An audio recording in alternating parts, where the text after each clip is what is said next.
તારીખ આજે 2 મે 2025 રોજના અનુક્રમમાં આપણે આ વ્યાસસૂત્રનું શ્રીભાષ્ય જોઈએ છે. એનું પહેલું સૂત્ર અથવા તો બ્રહ્મ જિજ્ઞાસા, એની આપણે કાલે શરૂઆત કરેલી.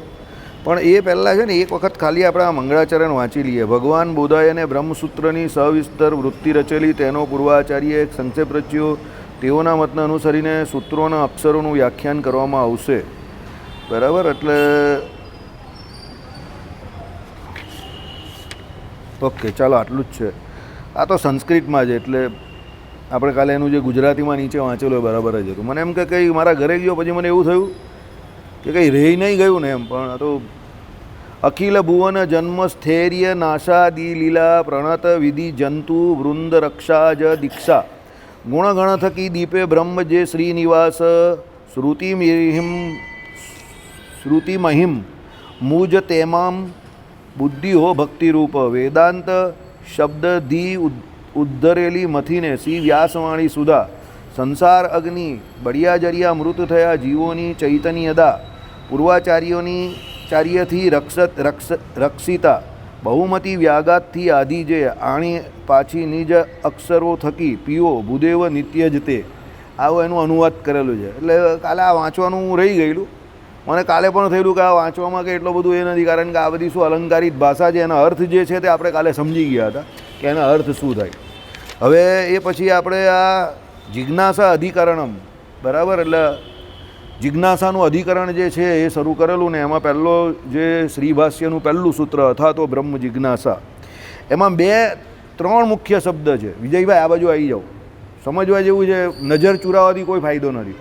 આ તમને આખી દુનિયામાં ભાગ્ય જ આ શીખવા મળે કોઈને. એટલે આની કથા થતી નથી ને થવાની પણ કદાચ હશે કે નહીં ભગવાન જાણે. પ્રેરણારૂપ છે પરમાત્મા અને એમની ઈચ્છાથી આ થઈ રહેલું છે. બરાબર, શું કહ્યું તે સાંભળો. અથવા તો બ્રહ્મ જિજ્ઞાસા, આમાં 3 શબ્દ છે. અથ, અતઃ, બીજો શબ્દ, પહેલો શબ્દ અથ, બીજો શબ્દ અત અને ત્રીજો શબ્દ બ્રહ્મ જિજ્ઞાસા. તો આ 3 શબ્દનું મહાત્મ્ય, એટલે 3 શબ્દને સમજવા જરૂરી છે. પહેલાં આપણે અથ અને અતઃ એ 2 શબ્દના અર્થ સમજીએ. અથ શબ્દ આનંતતરીય એટલે તુરત પછીપણાના અર્થમાં છે. અતઃ એટલે શબ્દ વૃત્તના હેતુભાવમાં અર્થમાં છે, એટલે કે પૂર્વે જે થઈ ગયું તે હવે પછી જે થવાનું તેનું કારણ છે એવા અર્થમાં છે. જેણે અંગ અને ઉપનિષદ સહિત વેદનું અધ્યયન કર્યું છે, આ કેમાં આવે? અથમાં આવે. અથ એટલે પહેલાં થયું તે. તો પહેલાં શું થયું, એણે પહેલાં શું કર્યું? બરાબર, અથા તો બ્રહ્મ જિજ્ઞાસા, એમાં પહેલું અથ, પછી અત ને પછી છેલ્લે બ્રહ્મ જિજ્ઞાસા. તો અથમાં એણે પહેલાં શું કર્યું સમજો. તો પહેલાં એણે શું કર્યું તે સાંભળો. અંગ સહિત ઉપનિષદ અને વેદનું અધ્યયન જેણે કરેલું છે તે. એ અંગમાં આપણે ગઈકાલે જોતા હતા કે ભાઈ શિક્ષા, પહેલું જે છે તે શિક્ષા છે.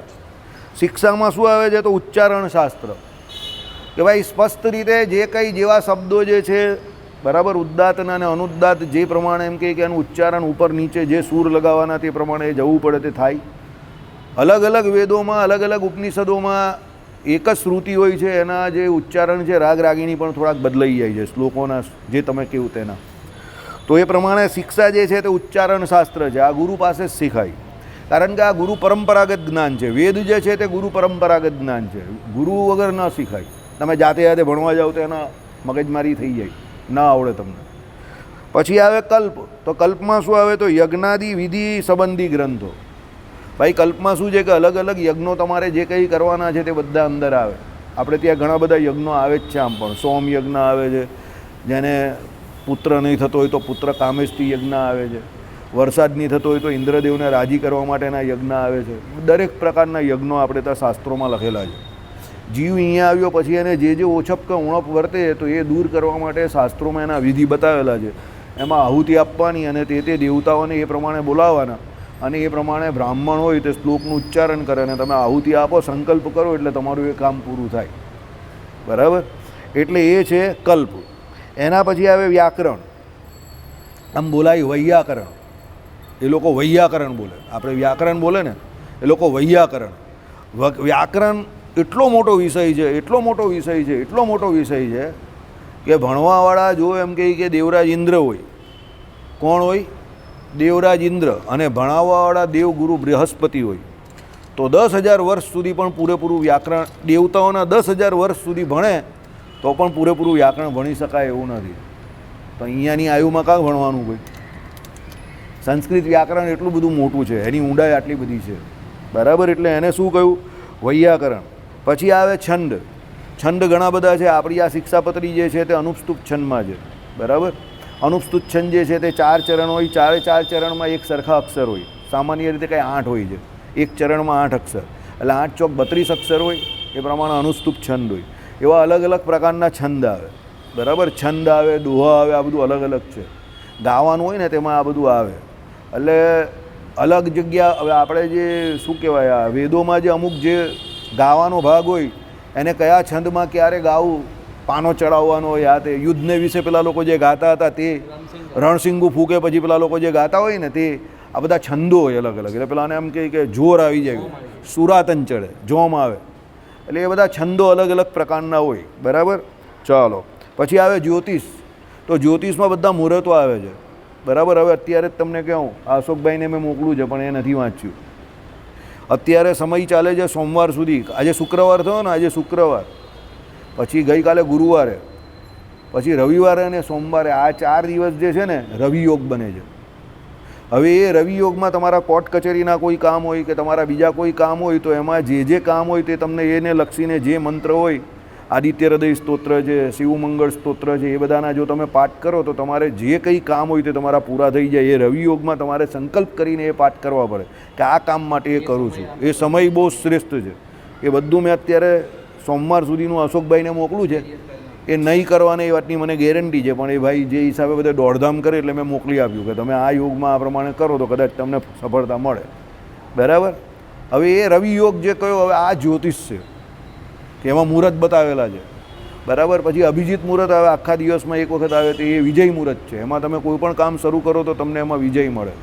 રામ મંદિર જે બનાવેલું તે અભિજીત મુહૂર્તમાં બનાવેલું, આ વખતે જે નવી વખત બનાવ્યું તે, બરાબર. એટલે ભગવાન રામચંદ્રજીએ રાવણને જે મારેલો તે અભિજીત મુહૂર્તમાં જ મારેલો, બરાબર. એટલે કહેવાનું તાત્પર્ય એવું છે કે અભિજીત મુહૂર્ત આવે તે પણ વિજય મુહૂર્ત છે. આ બધું જ્યોતિષમાં આવે. આ જ્યોતિષ છે. જ્યોત વત્તા ઈશ એટલે એ ભગવાનનું ઈશ છે, એટલે ભગવાનની આંખ છે, ભગવાનનું તેજ છે એમાં. જ્યોતિષ એટલે એકલું લોકો માને જ કહેવાય, એની અંદર એકલું પ્રિડિક્શન જ આવે કે કુંડળી જોવાનું ને એની ઉપરથી બધાનું ભવિષ્ય કથન કરવાનું. એ તો બહુ નાનો મુદ્દો છે. એમાંથી મુહૂર્ત જોવામાં આવે, જો ઓરા આવે તે જોવાનો હોય, મુહૂર્ત જોવાનો હોય. એ પ્રમાણે તમે તમારું શ્રેષ્ઠ કામ હોય, જે કંઈ યજ્ઞ યાગાદિક કર્મ હોય તે કથા વાર્તા તમારે કયા કાળમાં મુહૂર્તમાં તમારે શરૂ કરવાની, તે આ બધી વાત જ્યોતિષમાં આવે છે. શ્રીજી મહારાજ પેલા જે પુરાણી હતા, પાઘની અંદર મયારામ ભટ્ટ હતા, તે પાઘની અંદર પંચાંગ રાખતા હતા. ભગવાન જ્યારે પણ કથા વાર્તા કે મંદિરોના જે કોઈ ઈંટ મૂકવાની હોય, બરાબર, કે એ પ્રમાણે કંઈ પણ નવું કામ કરવાનું હોય તો તરત કહી કે પાઘડીમાંથી તમે એમ કે પંચાંગ કાઢો અને મુહૂર્ત જુઓ. સત્સંગી જીવનમાં કહ્યું છે, બધા મંદિરોના આપણા મુહૂર્ત કાઢેલા છે. પછી પેલા ભૂદેવ કહે કે મહારાજ કાલનું મુહૂર્ત જ બહુ શ્રેષ્ઠ છે, કાલે જ કરી દેવું કામ. એટલે આપણે ત્યાં મૂર્તિ પૂજાની જે વિધિ કે મૂર્તિમાં જે પ્રાણ પ્રતિષ્ઠા વિધિ, તે આ બધી વિધિ જે છે એ બધા મુહૂર્ત જે કાઢવાનું હોય તે બધા પેલા બ્રાહ્મણ કાઢતા હતા આ પ્રમાણે પંચાંગ જોઈને. આ બધું જ્યોતિષમાં આવે, સમજ્યા. પછી આવે નિરુક્ત એટલે વેદાર્થ નિવર્ચન સંબંધી ગ્રંથ. વેદોના જે અર્થ છે એ અર્થ બધા જે બતાવેલા છે તે બધા નિરુક્તમાં બતાવેલા છે કે ભાઈ વેદોમાં કઈ જગ્યા પર કેવા અર્થનું ગ્રહણ તમારે કરવાનું છે. આ 6 અંગ જે છે એ વેદાંગ કહેવાય છે. આ 6 અંગ જે છે તે વેદોના છે. આ 6 અંગે સહિત જે વેદ ભણે તે વેદ ભણેલો કહેવાય, સમજો. એટલે આમાં જે કહ્યું ને કે ભાઈ જેણે અંગ અને ઉપનિષદ સહિત વેદનું અધ્યયન કર્યું.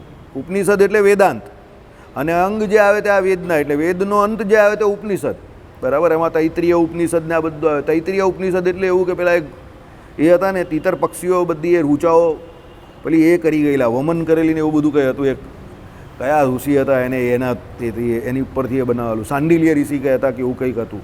એના ગુરુનો શ્રાપ લાગેલો ને એ બધી આખી પુરાણમાં બહુ મોટી કથા છે. અને એ તૈત્રીય પક્ષીઓના નામથી એનું નામ તૈત્રીય પડેલું છે, તીતર પક્ષીથી, એટલે બરાબર. મને છે ને બહુ કહાની કિસ્સા યાદ નહીં રહી, હું બહુ ધ્યાન નહીં આવું, સમજો. એટલે તીતર પક્ષી કહેવાય એને, પણ એટલે એની ઉપરથી તૈત્રીય ઉપનિષદ નામ પડેલું છે. હવે એ તીતર જે હતા ને તે કોઈ તીતર પક્ષી નહીં હતા એકચ્યુઅલી, એ બધી વેદની રૂચાઓ જ હતી. તે ત્યારે એ સમય પર તીતર પક્ષી રૂપે આવેલી અને એ બધું એ વમન કરી ગઈ, જેને કરીને એને જ્ઞાન થયું ને પછી એ રૂપે બોલી એટલે એને તૈત્રીય ઉપનિષદ કહેવાય. બરાબર? એટલે કહેવાનું તાત્પર્ય શું છે, આ બધું આપણે ત્યાં લખેલું જ છે. હવે આ વેદાંત ભણેલા હોય તે શું છે કે છે ઉપનિષદને એ ભણેલા હોય. વેદ જે છે તે 6 અંગ સહિત તો કોઈ આપણે વેદાંતાચાર્ય પણ અત્યારે ના ભણેલા હોય. આ જ્યોતિષના બધું કા બધા ભણેલા હોય, એટલે એ કંઈ બધું નહીં ભણેલા હોય, સમજો. નહીં વેદાંત ના, એમાં શું હોય સાંભળો ને, હું તમને સંયોગ કહું ને, BA કરે ને એમાં બધા વિષય આવે તે સુપરફિશિયલ નોલેજ. ભાઈ એમએ કરે ને એમાં એક વિષય કોઈ એ લોકો લે, વેદાંત લે, સાહિત્ય લે, એવો કોઈ પણ એક ન્યાય લે, એવો કોઈ એક વિષય પર કરે. બધા વિષયનું નોલેજ બધાને નહીં હોય, પણ પહેલાં જે આચાર્ય થઈ ગયેલા ઋષિ મુનિ એને આ 6 અંગ સહિત આવડતા હતા. એ પરફેક્ટ બધું ભણેલા હોય. એકલા વેદાંત નહીં, એ તો વેદના જ આચાર્ય કહેવાય. એ તો 6 એટલે વેદાંગ આચાર્ય કહેવાય. 6 અંગ સહિત એ તો વેદને ભણેલા હોય, સમજો. આપણે ત્યાં પ્રોબ્લેમ શું છે, લોકોમાં એટલો અવેરનેસ નથી, એટલે છે ને લોકો ઓઠા ભણાઈ જાય. આટલું હોય ને આટલું મોટું બતાવે એટલે લોકો એ માનવા માંડે એવું. બરાબર? એટલે છે કંઈ નહીં, એટલે એમાં કંઈ એટલો બધો અઘરો વિષય પણ નથી.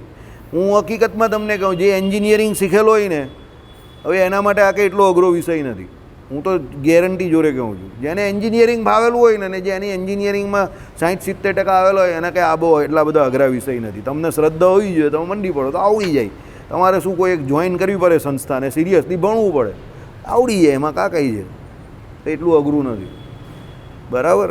એ તો કરે ઓછા લોકો છે એટલે એ લોકોને બીજા એવું કહે કે ભાઈ આ થયો છે ને લોકો માનપાન એટલું આપે છે ને લોકો લે છે તો આપે છે, એટલે આપણે કંઈ એમાં બહુ વિરોધ કે કોઈ ઈર્ષા તો જરા પણ નથી. કારણ કે આપણે કંઈ એને એટલું બધું મોટું કે એવું માનતા નથી. જે થાય જે તમે કરવા માંગો એ થાય. સામાન્ય રીતે એવું છે, તમે જે કરવા માંગો તમને જેમાં રસ હોય તે થાય, એમાં કંઈ એવું કંઈ છે નહીં.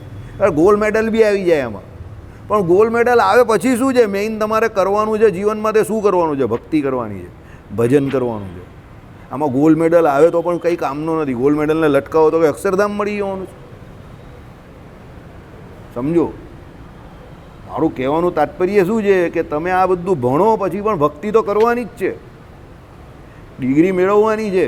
વૃંદાવનમાં આવા જ એક ભાઈ છે, ભાઈ તો નહીં સાધુ છે.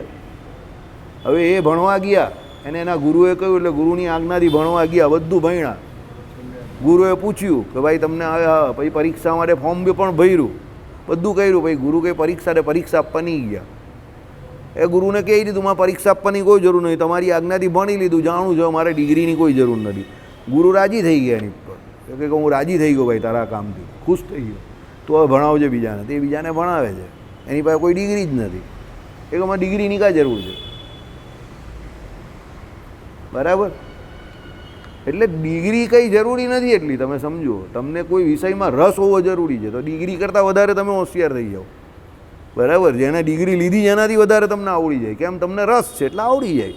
પરમાત્માની કૃપા જોઈએ ને તમને રસ હોવો જોઈએ તો બધું આવડી જાય. હું કંઈ ભણવા આવ્યો છું, મારી જ વાત કરું. લેવું, મારો આ વિષય જ નથી. મારું તો સાયન્સ હતું ને ફાર્મસી ગ્રેજ્યુએટ છું હું તો, એમાં ડિપ્લોમા ને પછી કેમેસ્ટ્રી ગ્રેજ્યુએટ છું હું તો. BSc તો મેં કેમેસ્ટ્રી કરેલું છે, એ તો મેં લટકતા કરેલું. અમારે ત્યાં 5માંથી કોઈ કરવા જ તૈયાર નહીં હતું. મેં હું ચાલો નહીં એડમિશન તો લઈ લઈએ, ત્યાં જઈને ક્રિકેટ ટીમમાં કે મેચ રમશું. તો ક્રિકેટ રમવા માટે મેં BScમાં એડમિશન લીધેલું અને હું ક્રિકેટ જ રમતો હતો ત્યાં. હકીકતમાં મારા બોલ ને બેટ ને એ બધું મારી બાયોલોજીની લેબની પાછળ જ હોય. ત્યાંથી અમે બેટ ને બોલ લઈને આખો દિવસ ક્રિકેટ રમીએ, પ્રેક્ટિકલ કરીએ, ભાઈ ક્રિકેટ જ રમ્યા કરીએ. આખી કોલેજ અમને કેવી રીતે ઓળખે ખબર? પેલી ક્રિકેટ મેચવાળા જ્યાં ગ્રાઉન્ડમાં ઊભા રહેલા હશે એ ગ્રાઉન્ડમાં જ મળીએ અમે કાયમ. હું એવી રીતે તો ભણેલો, ગ્રેજ્યુએશન મેં એવી રીતે કરેલું, સમજો. 15 દિવસ મહિનો વાંચતો હતો, એવી રીતે તો હું ભણતો હતો. મને કંઈ એવો રસ નહીં હતો એમાં, હું નામ જ ભણતો હતો ખાલી. બરાબર? કહેવાનું તાત્પર્ય શું છે કે વિષય વસ્તુ પછી અહીંયા આવ્યો, પછી સત્સંગમાં આવ્યો, પછી મને લાગ્યું ના આ સિરિયસ ભણવા જેવું છે. તો જે ચાલતું હતું ત્યારે આપણે ધ્યાન આપતા હતા. તો જે ધ્યાન આપે એને આવડી જાય, જે ધ્યાન ના આપે એટલે નહીં આવડે. તો 4-5 જણા એ ધ્યાન આપતા હતા, એ 4-5 જણાને જ આજે પણ આવડે છે. અને નવામાં પછી આ 2010 પછી વિમલ ધ્યાન આપતો થયો અને પેલા ભાઈની પાછળ રહી છે એટલે એને આવડતું થયું. બાકી બીજા કેટલાને આવડે છે આખા મંદિરમાં? 30 વર્ષના કાર્યકાળમાં બીજા કેટલાને આવડે તમે જુઓ, આંગળીના વેધે પણ નહીં ગણાય એટલાને પણ નહીં આવડતું. આઈડિયા આવ્યો? કેમ નહીં આવડતું? એ લોકો એને વિષય નહીં બનાવ્યું એટલે નહીં આવડે. તમારામાંથી પણ આટલા બેઠેલા છે, સમજો, તે જે એને વિષય બનાવશે એને આવડી જશે, જે ના બનાવે એને ના આવડે. તમારો એનો ટચ છૂટી જાય તો થોડું આવડે, તમે એને ટચમાં રહેવું તો આવડે. સીધી વાત છે ને. એ અમારી સભામાં પણ જે હતા તો 25-30 જણા હતા, તો અત્યારે 25-30માંથી આ સભામાં કેટલા આવે છે? આ આવે છે ને હું આવું છું. અત્યારે એક પણ નથી એ સભાનો. તો ભાઈ આવડવાની તો કા વાત રહી? તમે બેઠેલા છે એમાંથી તો કોઈ પણ એ સભામાં આવતું જ નહીં હતું, સમજો. હકીકત છે ને એ વાત. આઈડિયા આવી ગયો તમને? એટલે તમારા રસની વાત છે આ, બીજું કંઈ છે નહીં. એવું કંઈ અઘરું પણ નથી. આ ભાઈ આ ભાઈ તો બહુ પછી આવેલા, અને આવડે છે થોડું ઘણું, અને ભૂમિકા આવડે છે ને, આપણું આવડે છે, સમજો, બરાબર. એટલે એવું કંઈ નથી કે બહુ અઘરું છે, અને એવું પણ નથી કે બહુ સરળ છે. તમે એને ધ્યાન આપો અને રસ આપો અને ભગવાનને પ્રાર્થના કરો તો તમને આવડી જાય, શીખી જાઓ એમ, બરાબર. એટલે આમાં કેવું છે, આવડી જાય તો ગર્વ કરવા જેવો નથી, અને નહીં આવડે તો તમારે એવું નહીં માનવાનું કે તો આવડે એવું જ નથી એમ. પ્રયત્નશીલ રહેવું પડે, પણ આવડી જાય તો એનો કંઈ ગર્વ લેવા જેવો પણ નથી કે ભાઈ મને જ આવડે છે કે મને જ ખબર પડે છે, શાસ્ત્રમાં તો આપણે જ ખબર પડે, એવો કંઈ ગર્વ લેવા જેવો નથી. એવી કંઈ બાબત નથી. આ એટલી ઇઝી વસ્તુ છે કે તમે રોજ સવારે પેપર વાંચો તો તમને દુનિયાદારીની ખબર પડે, ને પેપર પેલો નહીં વાંચે તો એને ન ખબર પડે. બસ એવી વાત છે. તમે આજનું પેપર નહીં વાંચ્યું હોય તો તમને આજના સમાચાર નહીં ખબર પડે. આ એવું છે. આઈડિયા આવી ગયો? મતલબમાં આ બ્રહ્મ જ્ઞાન છે એટલે એ કામનું છે, પેલું માયાનું જ્ઞાન છે એટલે એ નકામું છે, સમજ્યા? એટલે આમાં શું છે, પૂર્વનો તમારો દાખલો હોય ને પરમાત્માની કૃપા હોય તો તમે એ લાઈનમાં આવી જાઓ, અને પછી ભગવાનને પ્રાર્થના કરો એટલે તમે એમાં આગળ આવી જાઓ. બીજું કંઈ છે નહીં આમાં, બરાબર. પણ એમાં પોતાની જાતને બહુ વધારે પણ આમ કરવા જેવું નથી, કારણ કે ભગવાન ગર્વગંજન છે, સમજો. એટલે આપણે જ સાચા એમ કરીને ખોટો પ્રચાર કરવાની પણ જરૂર નથી, બરાબર. એ અત્યારે આપણાવાળા એમાં જ ભેરવાયા, આ બધા વિડીયો ગેમમાં ભેરવાયા એટલે જ છે. 20-25 વર્ષથી આપણા જ ભગવાન, મોટા ભગવાન, સર્વોપરી ભગવાન, આપણો જ સંપ્રદાય, બધું આપણું કરવા ગયા, લપેટાઈ ગયા અત્યારે બધા. પાંદરે સ્વામિનારાયણનું નામ બોલાશે. અરે પાંદરાની કા વાત કરે તો પહેલાં ભગવાનને ભગવાન તો સાબિત કર, સમજો. ભગવાન છે, પુરાવા પણ છે શાસ્ત્રોમાં, અને પુરાવા આપણે આપીએ પણ છે, બધી વાત સાચી. પણ ખાલી પેલા લોકો જોડે કોઈની જોડે બાજવાની કાં જરૂર છે? બરાબર. ભાઈ તારા ઈષ્ટદેવ ભગવાન છે તો એને ભગવાન માનીને તું આગળ વધ. એમાં એટલી બધી લપ્પન છપ્પન કરવાની કાં જરૂર છે? આખા ગામ જોડે બાજવાની કોઈ જરૂર નથી. આ તત્વજ્ઞાન જે છે તે તું કર્યા કર ને સીધું. હવે આ બધા શાસ્ત્રોના તું હૃદય સીધા પ્રમાણો આપશે ને આની કથા વાર્તા કરશે તો કોઈ પૂછવા જ નહીં આવશે કે તમારો સંપ્રદાય કેવો છે, કે બધા કે આ તો બધા શ્રીભાષ્ય સુધી પહોંચેલા માણસ છે, આની જોડે હું માથાકૂટ કરવાની. આવે જ નહીં કોઈ લલ્લુ પંજુ, સમજો. પણ તમે વાતુના પ્રમાણ આપો ને બધા ફાલતુ શાસ્ત્રો તમારા ઘરના જે બધા હોય એના પ્રમાણ આપીને પાંદરે સ્વામિનારાયણનું નામ લેવાશે ને આવા બધા લવારા કરો, પછી સામેવાળા તમારી પર ચડી જ બેસે ને. તમે શ્રીભાષ્યની વાત કરો ને કોણ આવે? કેટલા લોકો આવે? અરે સાંભળવા બી નહીં આવે કોઈ. શ્રીભાષ્યનું નામ પડે ને એટલે ઘણા બધાને સમજી જાવ નહીં તમે, કંઈ કહેવું નહીં મારે. એ તો શ્રીભાષ્યની વાત કરે જ ભાઈ, આપણું કામ નહીં મળે, ચાલ્યા જાય લોકો, ફસી જાય, સમજો. જેને પ્રમોટ કરવાનો એને તમે કરતા નથી. તલવાર તમારી પાસે છે ને તો એ કંઈ શો માટે થોડી છે. અને મુક્તાનંદ સ્વામી અને ગોપાળાનંદ સ્વામી બંને ભાષ્ય કરેલું છે આપણા સંપ્રદાયમાં. તો તમે એનો પ્રચાર પ્રસાર કરો ને.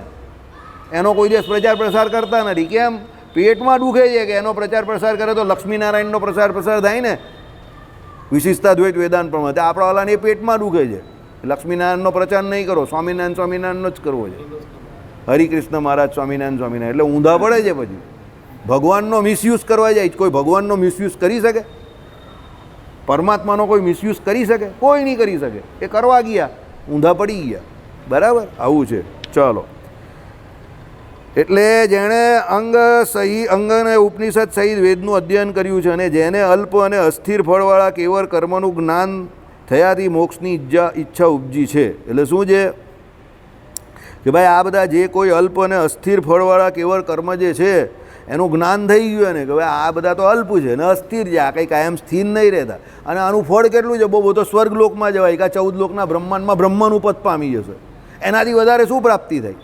હવે એને એ બધા ફળો ખબર પડી ગયા કે આ કર્મ કરવાથી, એટલે આ કર્મકાંડ કે આ યજ્ઞ યાગાદિ કરવાથી આ મળશે. એટલે એને થયું કે હવે આમાં માથાકૂટ છોડ, અને એ કાં જાય? મોક્ષની ઈચ્છા એને ઉપજે.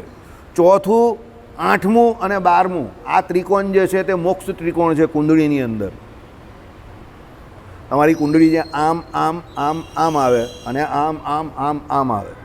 હવે આમાં ચોથું સ્થાન, આ ચોથું અહીંયા આવે, આ પહેલું, આ ચોથું, આ 7મું, આ 10મું ને આ અહીંયા 12મું આવે. આ પહેલું પછી આ 12મું આવે. સમજો, હવે તમે સમજો, આ પહેલું સ્થાન જે છે તે અહીંયા ચોથું સ્થાન, તો આ ચોથું, પછી એનાથી બરાબર એક આમ લાઈન આરી ખેંચો તમે એટલે 8મું, અને એનાથી એક આમ ઉપર ખેંચો એટલે 12મું. એ 4, 8 અને 12 આ ત્રિકોણ જે છે તે મોક્ષ ત્રિકોણ છે.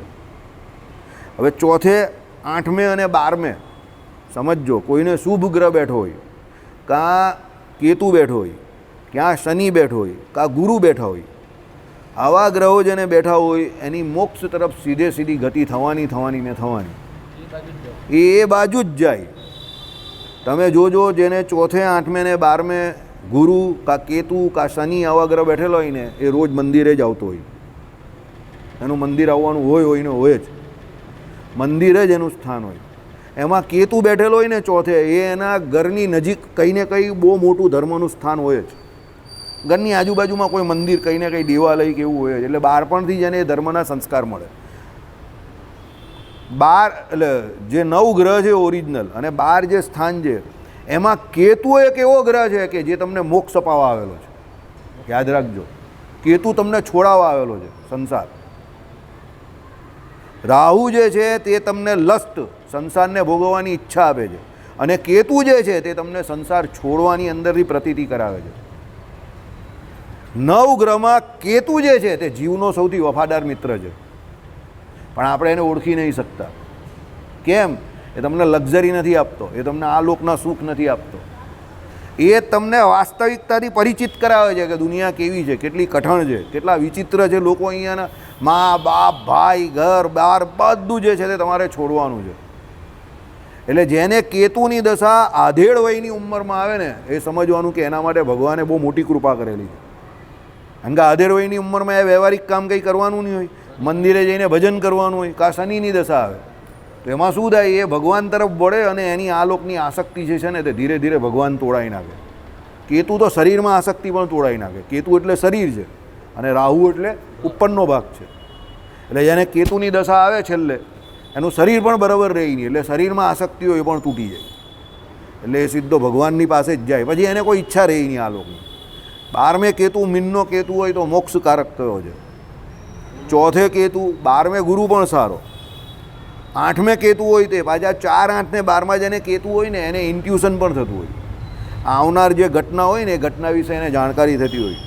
સુનિલ છે ને એને 8મે કેતુ છે, પણ જોડે ચંદ્ર છે, એટલે એનું મગજ જે છે ને એ બીજાના પ્રભાવમાં તરત આવી જાય. સમજો, ચોથે કેતુ હોય એને પણ આ પ્રમાણે હોય.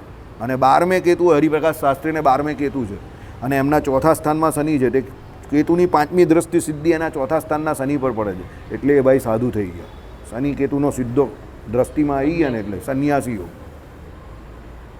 મને ચોથે શનિ કેતુ બેઠેલા છે, લગ્ન નહીં થયા. સમજો, આમને બી શનિ કેતુ છે 8મે, બીજે રાહુ છે અને 8મે શનિ કેતુ છે. આ બીજું ઉદાહરણ જોઈ લો.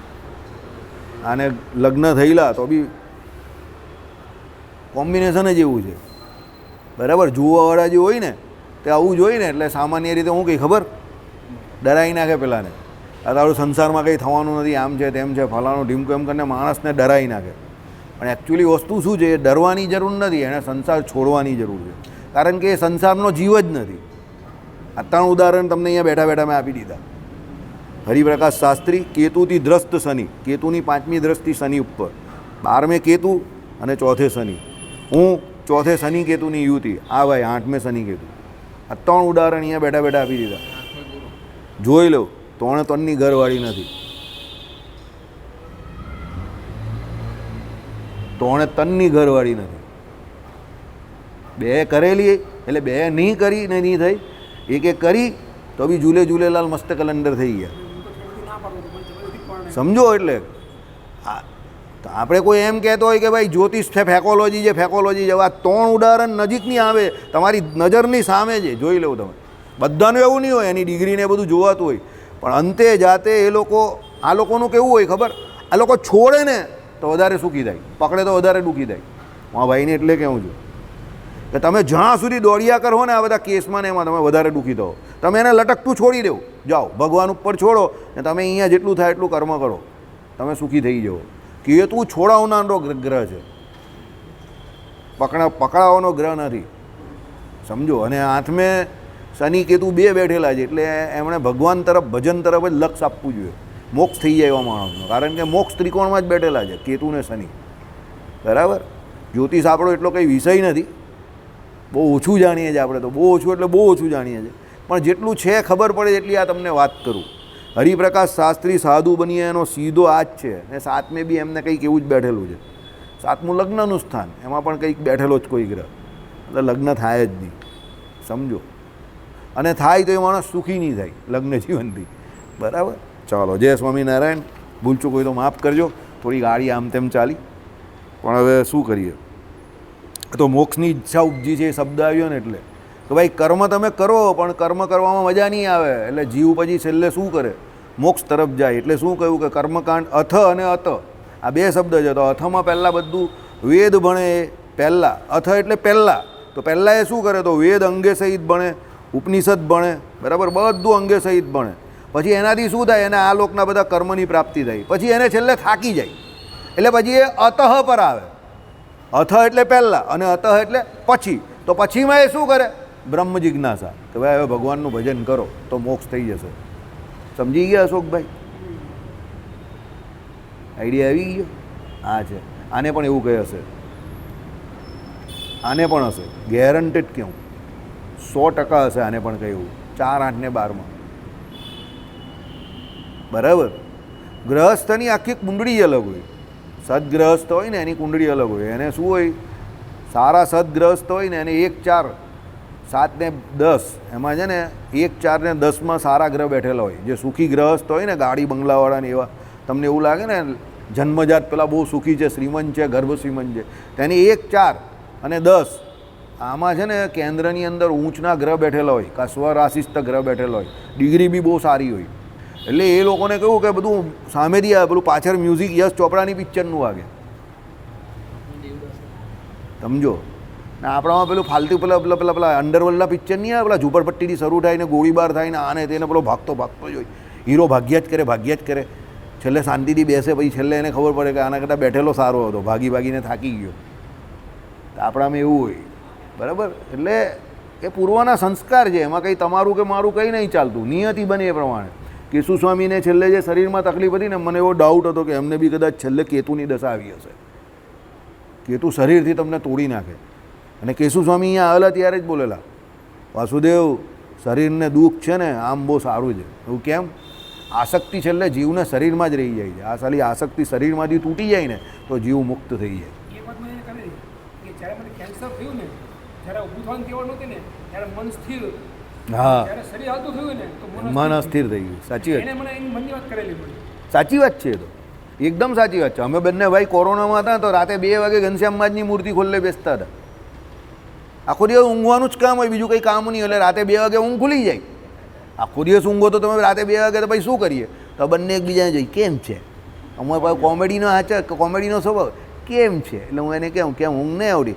તને બી નહીં આવતી ને? એટલે પેલો મોબાઈલ કાઢીએ, ભાઈ ઘનશ્યામ મહારાજની મૂર્તિના જે દર્શનો હોય, પેલા રોજના દર્શન આવે ને એ ખોલીને બેસીએ, થોડા કીર્તન પદ વગાડીએ હાથે. રાતે 2 વાગે અમે ભજન વગાડીએ, 2:30, 3:30 વાગે, પછી બ્રહ્મ મુહૂર્તમાં બંને સૂઈ જઈએ. પછી બહુ ઊંઘ આવે, કારણ કે થાકેલા હોઈએ ને. એ કોરોનામાં સૌથી વધારે શું લાગ્યું હોય તમને? થાક જ લાગેલો હોય ને. તો અમે બ્રહ્મ મુહૂર્તમાં સૂઈ જઈએ 3:30 વાગે, પછી પાછા 5 વાગે એટલે પાછા ઉઠી બી જઈએ. આવું ઊંઘ આવે જ નહીં વધારે, કારણ કે આખો દિવસ તમે પડેલા ને પડેલા. પછી આમ ઘસરાતા બાથરૂમમાં જઈએ, ધીમે ધીમે ચાલતા 65 દિવસે હું ચાલતો થયેલો બરાબર, 60-65 દિવસે, સમજો. બરાબર. ત્યારે આપણે લાગે કે આ બધું શરીર બરી છે ને આપણા કંટ્રોલમાં કંઈ છે જ નહીં, આપણે ખાલી બધું એમ કર્યા કરે આ બધા. એટલે તો મને આ જે આમ કરતો હોય એ તો બહુ જય સ્વામિનારાયણ કંઈ બોલવું નથી. કોરોનામાં ખબર જ પડી ગઈ. પેલે બહાર તમે પેલી કેબ મંગાવેલી હોય ને સમજો તો કેબ સુધી પહોંચતા પહોંચતા તમારો દમ નીકળી જાય એવી હાલત. કેબવાળો બી વિચારો કે હું 10 મિનિટથી ઊભો રહેલો મેં કહું ભાઈ તારો વાંક નથી, મને એવી હાલત છે તે કંઈક એવું છે રહેવા દેવું ચાલો ભાઈ. પછી પેલો બિચારો બોલતો બંધ થઈ જાય, એવી હું બોલે, આપણી હાલત જ એવી હોય તો બરાબર. એટલે કોઈ આપણા હાથમાં કોઈ, કોરોનાએ મને એક વાત શીખવાડી કે જીવનમાં કોઈ બાબતનો જરા પણ 1% પણ ગર્વ કરવા જેવો નથી. ની શરીરનો, ની બુદ્ધિનો, ની રૂપિયાનો, ની સત્તાનો કંઈ નથી રહેતું, કંઈ કામમાં નહીં આવતું. સમજો કોરોનાએ બહુ વાસ્તવિકતા સમજાવી દીધી અમને ભાઈઓને. પૈસા પાછળ પણ દોડવાની કોઈ જરૂર નથી, પૈસા પણ કંઈ કામમાં નહીં આવતા. અરે હોસ્પિટલોમાં જે લાઈન લાગેલી ને પેશન્ટને કોઈ લેવા તૈયાર નહીં, ઓળખાણ સહિત કોઈ ડૉક્ટર જોવા નહીં આવે એટલી ખરાબ હાલત. આ તો મારો એક મિત્ર ડૉક્ટર હતો તો એ રોજ સવારે એક ડૉક્ટરને મોકલી આપતો હતો, રોજના એને 1500 રૂપિયા મારી પાસે ચાર્જ કરેલા છે ખાલી બાટલા ચડાવવાના. 1500 રૂપિયા રોજના. સમજો પૈસા તો આમ જે જાય ને તમારા ખટાખટ જાય, કારણ કે કોઈ કોઈને જોવા આવડે જ નહીં, જે મન ભાવે બિલ ચાર્જ કરે, આપવું પડે તમારે. જય સ્વામિનારાયણ. ચાલો, તેને અનંત અને સ્થિર ફળવાળી બ્રહ્મ જિજ્ઞાસા તદનંતર ત્યાર પછી તુરત થવાની. સમજો પેલી અસ્થિર છે, પછી શું થાય એને અનંત. અનંત એટલે કેવી કાયમ માટેની, અને શું સ્થિર ફળવાળી, એકદમ સ્થિર ફળ છે જેનું, એ બ્રહ્મ જિજ્ઞાસા. એટલે શું છે બ્રહ્મ જિજ્ઞાસાનો અર્થ અહીંયા સાંભળો. અનંત અને સ્થિર ફળવાળા બ્રહ્મજ્ઞાનની જેને ઈચ્છા થાય આ સમજવું. એટલે જેને સ્થિર ફળવાળું બ્રહ્મજ્ઞાનની ઈચ્છા થઈ, કારણ કે અનંત અને સ્થિર ફળ બ્રહ્મજ્ઞાનનું છે, બ્રહ્મજ્ઞાનની ઈચ્છા માત્રનું નથી. બ્રહ્મજ્ઞાનની ઈચ્છા થઈ એ મેઇન નથી, બ્રહ્મજ્ઞાન થાય છે તે એમ કહે કે કેવું છે અનંત અને સ્થિર ફળ આપનારું છે. એટલે એની ઈચ્છા કેવળ નથી. પેલો કહીને મને બહુ ઈચ્છા છે, ઈચ્છાથી કંઈ નહીં થતું. ઈચ્છા પછી એ બ્રહ્મજ્ઞાન તમને થયું છે એ અનંત અને સ્થિર ફળ આપનારું છે. એટલે અથવા તો બ્રહ્મ જિજ્ઞાસા આ પ્રમાણે સમજવાનું છે. આપણે 5 મિનિટમાં પાછું એ સમજી જઈએ. લાવો ભાઈ,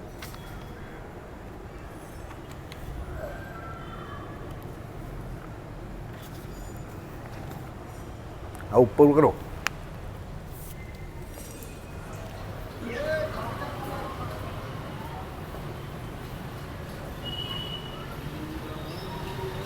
તારીખ કઈ છે આજે? 2 ને?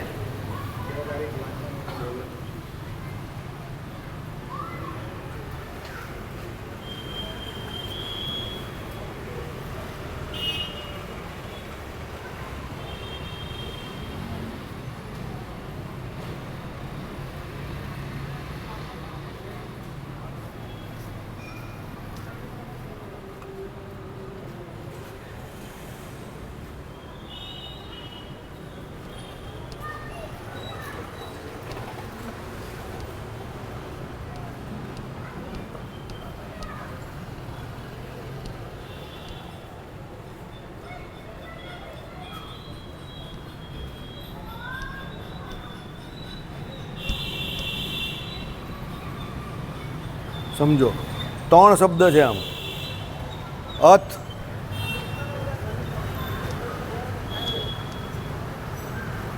બીજો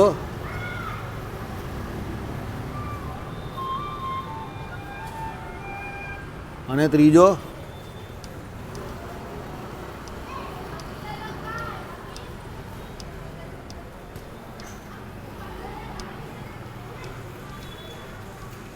હવે આમાં સમજવાનું શું છે તે સમજો. અથ એટલે પહેલાંનું, આ અથ એટલે પહેલાંનું. તો પહેલાં એ શું કરે છે? ગુરુ પાસે જાય. આ આપણી પહેલાંની પરંપરા જે હતી તે પ્રમાણે પહેલાં ગુરુ પાસે જાય. ગુરુ પાસે શું કરે? વેદ ભણે. એટલે 6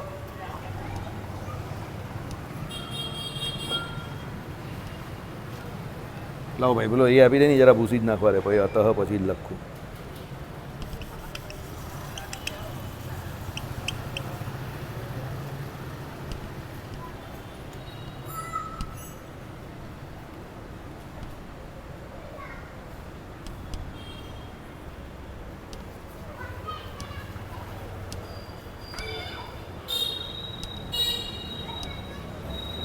બરાબર. 6 અંગે સહિત શું ભણે? વેદ અને ઉપનિષદો ભણે. આનાથી શું થાય? અને કર્મકાંડ આ બધામાં રુચિ જાગે. એટલે પછી કર્મકાંડને જે કયો હોય યજ્ઞ યાગાદી કે બધું કરે. બરાબર. અથ એટલે પહેલાં, એટલે પહેલાં આ બધું એ કરે. કર્મકાંડ કર્યું, યજ્ઞ યાગાદિક કર્યું, એ બધું કર્યું.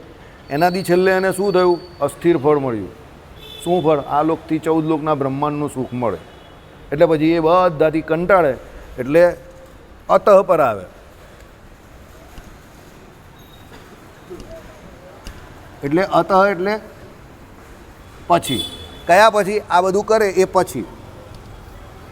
સમજો, આ અથ, આ પછી અતઃ એટલે એ પછી. તે પછી શું થાય? એને બ્રહ્મ જિજ્ઞાસા થાય. શું થાય?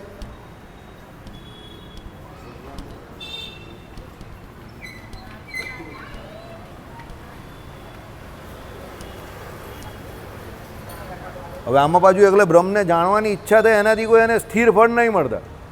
સમજો, બ્રહ્મને જાણી જાય પછી એને સ્થિર અને અનંત ફળ મળે. એટલે બ્રહ્મને જાણવાનું ફળ શું છે?